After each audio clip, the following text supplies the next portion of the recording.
So how did you move on? Kayong dalawa ng mother mo? In-encourage po siya ng lola ko po na ipagpatuloy po yung pag-aaral niya. Huwag kang magpapa-apekto sa mga bagay na nangyari sa atin.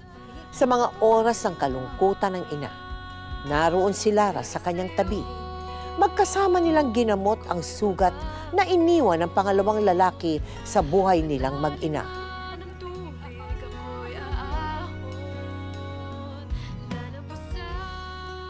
Si Lara ang nagsilbing lakas ni Becca at ganoon din naman si Becca sa kanyang anak. Sinikap ni Becca na bumangon at maging maayos muli ang kanilang buhay. Hanggang sa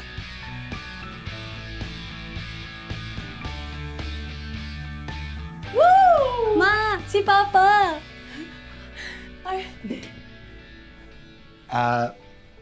Nagdala ako ng merienda ninyo. Pero, pwede mo ituloy yan. Sabayan ka namin.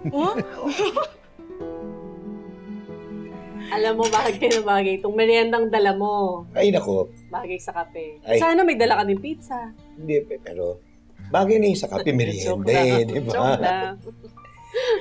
Alam mo, actually, natutuwa ako, no? Sa itong pakiramdam kapag ganito yung mood, pag nagkikita tayo, Bakit? look at that smile.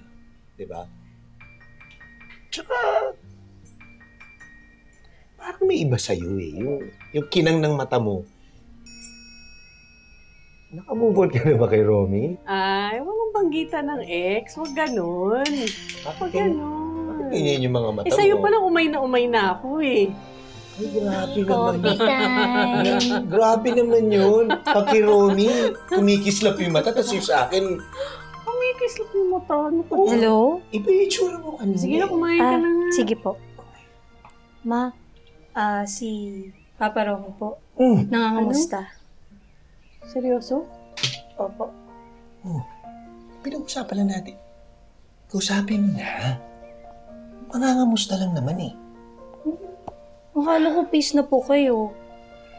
Sige na, Ma. Kausapin mo na. Dali. Hello, Romy. Si paring Chito to. Kamusta ka na? Binibisita ko lang yung anak ko. Huwag ka mag-alala. Hindi ko nililigawan yung nanay. O sige, ito na si Becca, ha?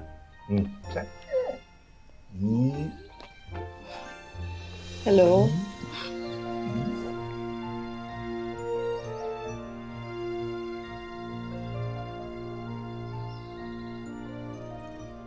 gaano namang katagal nung dumating naman sa buhay ninyo si Fernan?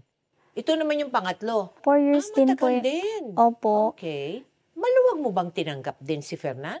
Sa una po, hindi po. Kasi hindi sa una. Why? Opo, kasi syempre naninibago po ako. Tapos parang may trauma po ako na tapos iiwan na naman tayo niyan. Oo. Parang ganun po yung nasa mindset ko na magloloko din yan, maghahanap din yan ng iba, ganun. Ma? Anak? Anak? Ito nga pala si Tito Fernan mo. Siya yung sinasabi ko sa'yo na kaklase ko dati.